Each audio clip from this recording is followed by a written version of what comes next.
آج ہم ہسٹری اور ہیریٹیج کے تعلق پہ بات کریں گے۔ ہسٹری کا جو عمل ہے، تاریخ کا جو عمل جس کو ہم کہتے ہیں،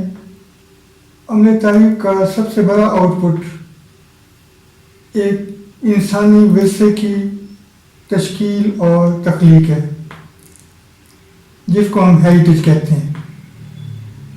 ہیریٹیج ایک وسیع اصطلاح ہے اور اس سے مراد ہم یہ لے سکتے ہیں کہ ہر وہ سود مند چیز، ہر وہ لازمی چیز جو ہمارے آباء و اجداد سے، ہماری تاریخ سے ہمیں منتقل ہوتی ہے، ہم اسے ہیریٹیج کہتے ہیں۔ ہیریٹیج کی ایک بنیادی مثال نسلی ہے، جس کو ہم یوں سمجھیں کہ جو چیزیں ہمارے جین کے ساتھ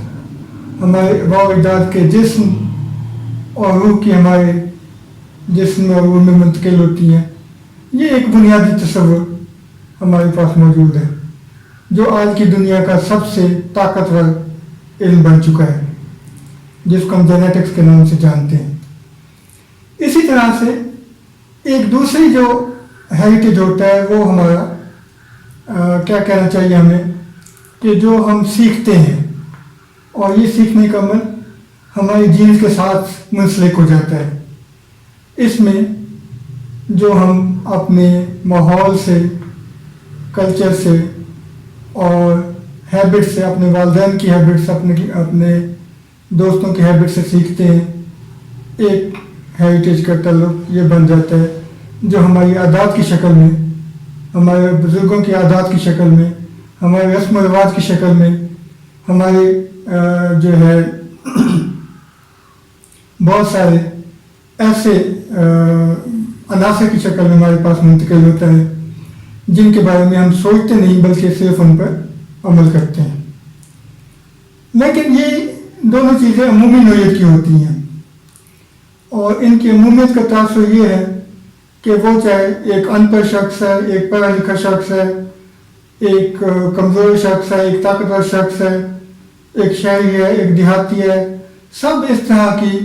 ہیریٹیج حاصل کر رہے ہوتے ہیں، جو جین سے آ رہا ہوتا ہے، یا جو ہیبٹس کی شکل میں یا کلچر کی شکل میں آ رہا ہوتا ہے۔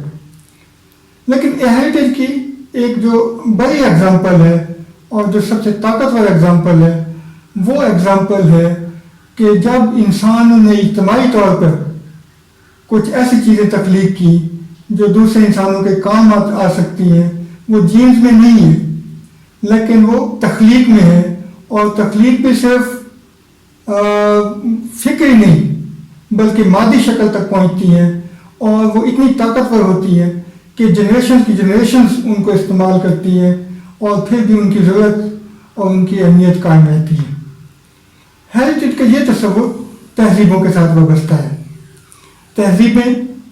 اپنے کمال پر جو چیزیں تخلیق کرتی ہیں، ایک وسیع جو انسانی فکر، شعور، محنت اور وسائل کے ساتھ کچھ ایسی چیزیں تخلیق کرتی ہیں جو کہ انسانی ہنر کی شکل میں اور انسانی کمال کی شکل میں دوسری جنریشن تک پہنچتی ہیں، اور وہ آنے والی نسلیں نہ صرف یہ کہ اپنی آنے والی نسل کو بتاتی ہیں بلکہ ان کو محفوظ رکھنے کے لیے بھی توجہ کرتی ہیں۔ انسان کے جتنے بھی ہنر ہیں وہ سارے ہیریٹیج کا ایک کمال نمونہ ہے، جو صدیوں سے انسان نسل در نسل ایک دوسرے کو منتقل کرتا جا رہا ہے۔ لیکن تہذیبی سطح پر جو بڑے کمال ہے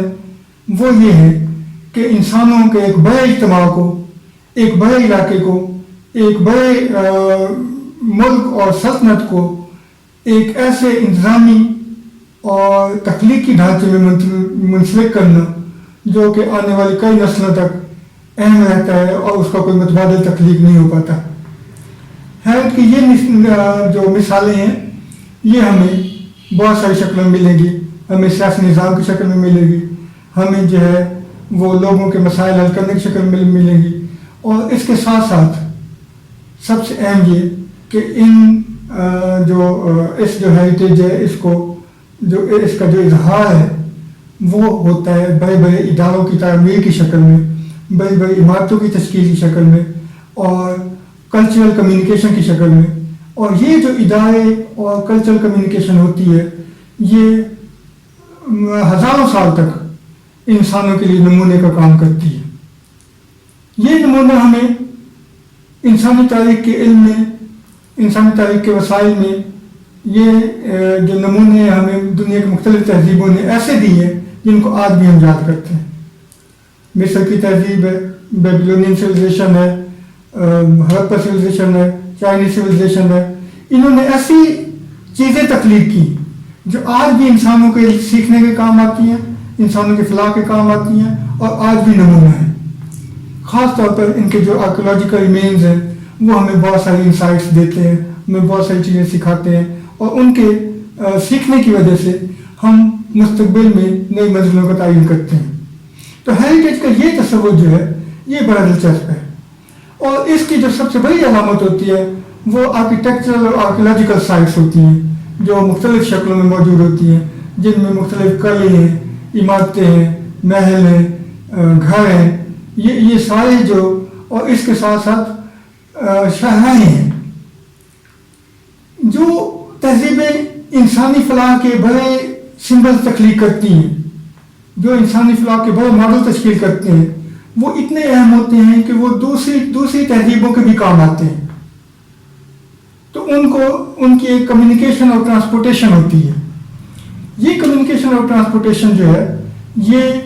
دنیا میں مختلف تہذیبوں کے درمیان ہمیشہ موجود رہی ہے.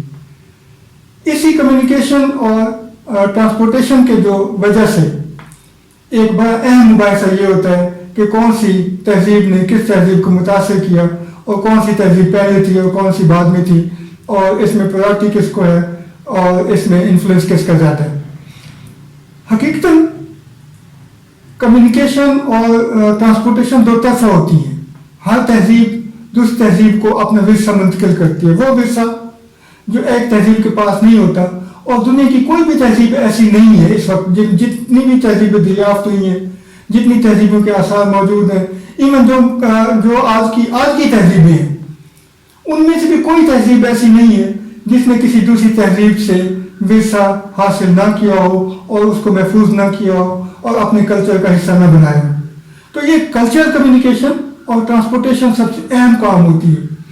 اور دنیا کی جتنی بھی تہذیبیں ہیں ان کے لیے یہ کام جو کرنے والا تھا، یہ اس کے لیے جو ٹول تھا سب سے بڑا وہ سلک روٹ ہوتا تھا، اور آج بھی ہے. ٹریڈ اور کامرس کے ذریعے جو کمیونیکیشن ہوتی ہے اسی کے ساتھ کلچر اور ہیریٹیج اور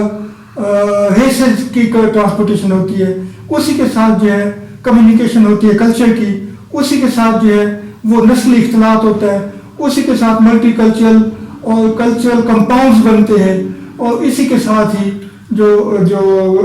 کلچرل پلورلٹی ہے وہ مل کر ایک نئے کلچر بناتی ہے، اور یہ پروسیس چلتا رہتا ہے. سلک روٹس نے دنیا میں سب سے زیادہ انسان کو وائبرنٹ کیا. انسان کا کلچر جب ایک معاشرے کا کلچر اسٹیگننٹ ہونے لگتا ہے، اس میں تخلیقی عنصر کم ہونے لگتا ہے، تو دوسرے کلچر سے جو ثقافتی اور تاریخی بارونگ ہے، جو ہیریٹیج کی منتقلی ہے، وہ ان کے اندر نئی روح پھونکتی ہے، اور اس طرح سے ایک کلچرل ریوائول شروع ہوتا ہے، جیسا کہ ہم ویسٹ میں رینیسانس کی شکل میں دیکھتے ہیں. ہمارا مسلمانوں کا خواب بھی ایک اسلامک رینیسانس کا رہتا ہے، لیکن ان سب کے جو بنیادی آئیڈیاز ہیں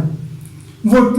کلچرل ٹرانسپورٹیشن کے ہیں اور کلچرل کمیونیکیشن کے ہیں، ہیریٹیج کے ہیں. مسلم ہیریٹیج کیا ہے، وہ کیسے دوست تک منتقل ہوا، وہ ہیریٹیج اب ہم تک کیسے پہنچا ہے، یہ بڑے سوال ہے.